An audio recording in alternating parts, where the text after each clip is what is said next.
So are you ready for your manifestations to come into your life? Are you ready for the money? Are you ready for the relationship? Are you ready for the stuff?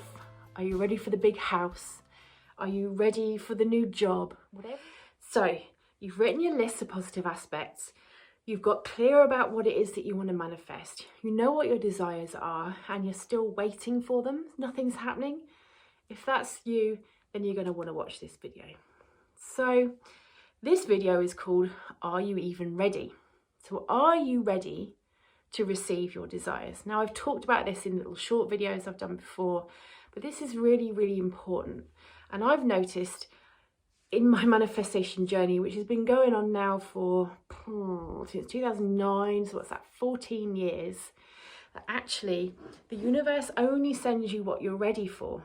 It will only send you, and that's positive and negative, it will only send you what you are ready for in terms of positive manifestations, but it will also only send you what you can cope with when it comes to negative situations, to life, to all the bad things that happen to us. And they do, and they always will. So, are you ready for your manifestations to arrive? Now, you might say, well, of course I am. You know, if I won the lottery tomorrow, I'd be so incredibly happy. Well, you would, but did you know that 60% of people who win the lottery end up losing it all within the first 2 years of gaining it? The reason for this is they weren't ready for that kind of energy to come into their lives. They weren't ready for that kind of money. Why not? Mainly because of limiting beliefs.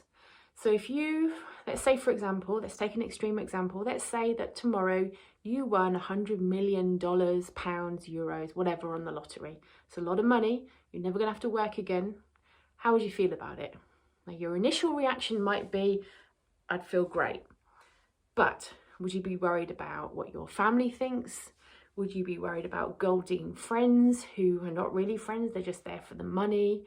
Would you think that money actually makes you greedy and turns you into an evil person?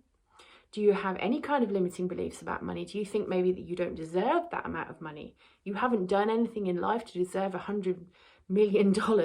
Why should it go to you? If that happens, and you have that kind of mindset around money, believe me, it will trickle through your fingers like sand on the beach. You won't be able to hang on to it. The trick is when it comes to any kind of manifestation, particularly though when we're talking about money, is you need to be able to know about the flow and the ebb of money. Now, if you follow, I don't know if you've heard of this guy, Ken Honda, he talks about happy money. He's fantastic. He's absolutely the most lovely man you could ever possibly see on the internet. Do look him up. I'll put a link to his stuff down in below the video. And he talks about happy money. Now, he's a business guru, he's a wealthy man, he is a money coach as well, and his ethos around money is, if you have money coming in, you've got to let money out. You've got to have this ebb and flow of money. And money is just money. Money is just energy. Money's not evil, money's not good, it's just what it is. It's only the limitations and the perspective that you put on money that makes money into something that it's basically not. Now, once you've got a good mindset around money, once you know that when money comes in, you've got to get money out, you've got to do some kind of service in order to make money, because money just doesn't, if you're hoarding money and if you're keeping lots of money in your bank account because you're afraid that one day you're never going to have any more and you're going to be in poverty, what usually happens, and Ken Honda says this, he reiterates this, what usually happens is you get sick, or something happens where you have to spend that money, where you can't go to work, or maybe something bad happens to your house and you have to outlay a large amount of money onto your house, or something happens with a family member and you have to, you've got to dig into that nice big nest egg and it's all gone, or a big chunk of it is gone because of the energy that you had around hoarding that money.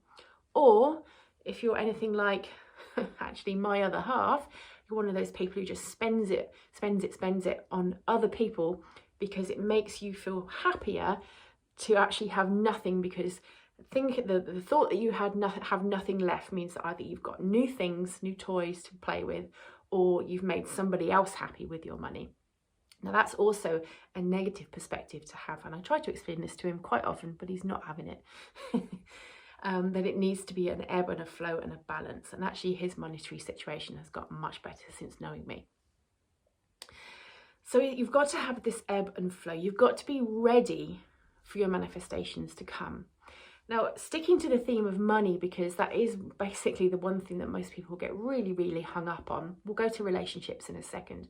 But when we're talking about money and whether you're ready for that money, if you have a lot of money come into your business, now let's say you've started a business and it takes off and it's really taking off. Do you know how to delegate your tasks to pay other people to do the things that you're not good at? Do you have a tax accountant who can advise you on the best way that you should be appropriating your money to the tax department? Do you have investments that you take? Are you tithing any of your money to good causes? These are all things that you need to be ready to plan when that wealth comes in. And when you do that, when you're making that plan, when you inform yourself of how to handle wealth when it comes to you, you're telling the universe, I'm ready. I'm ready for that money to come. If you're not ready and you don't know what you're going to do with it, and you don't have a plan for your wealth, and you don't know, you're not money conscious, you're not money educated, then you're showing the universe that you're not ready for it to come in. And if it does come in, and it does come to you, it will very soon flow away from you because you weren't ready to deal with it. Now, if we take that to relationships, now this is really, really, really common. Very often, over my years of clinical practice with doing therapy and doing manifestation coaching and life coaching, I very often saw this pattern of people who attracted the same kind of relationships over and over again. So that might be abusive partners, that might be partners that don't hang around, that might be partners who make them feel pretty bad about who they are. Very often, it tended to be women that I was treating in my practice quite often, occasionally a man, but mostly women. Very often, women are made to feel very unlovable and very undeserving.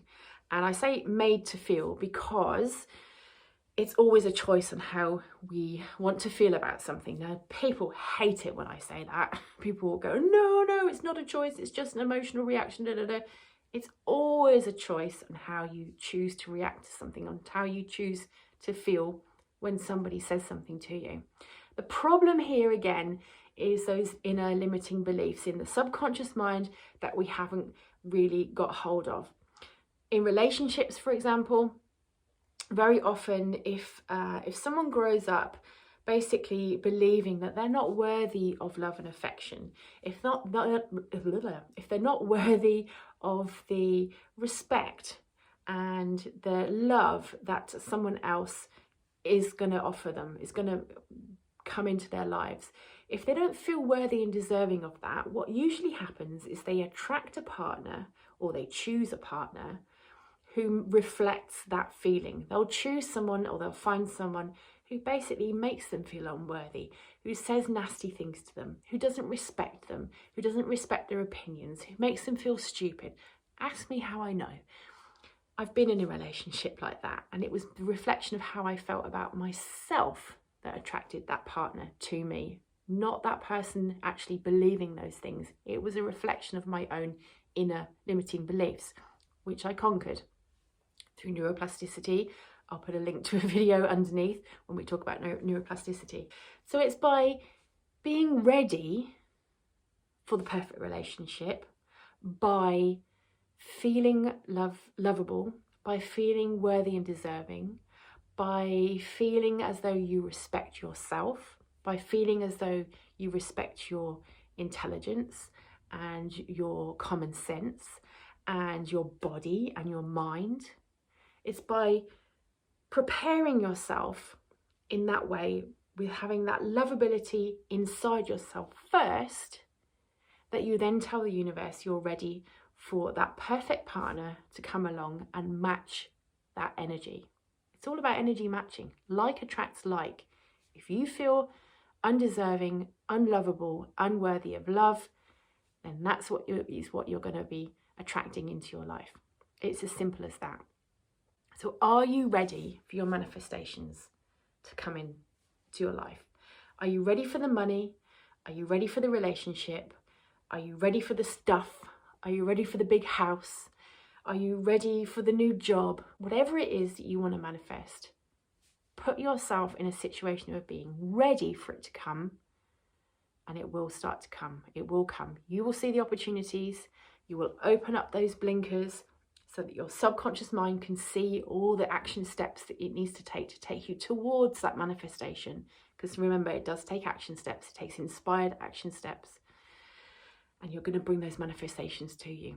So get ready. Be ready to be ready to be ready to be ready, as Abraham Hicks said, and watch your manifestations come to you. See you soon.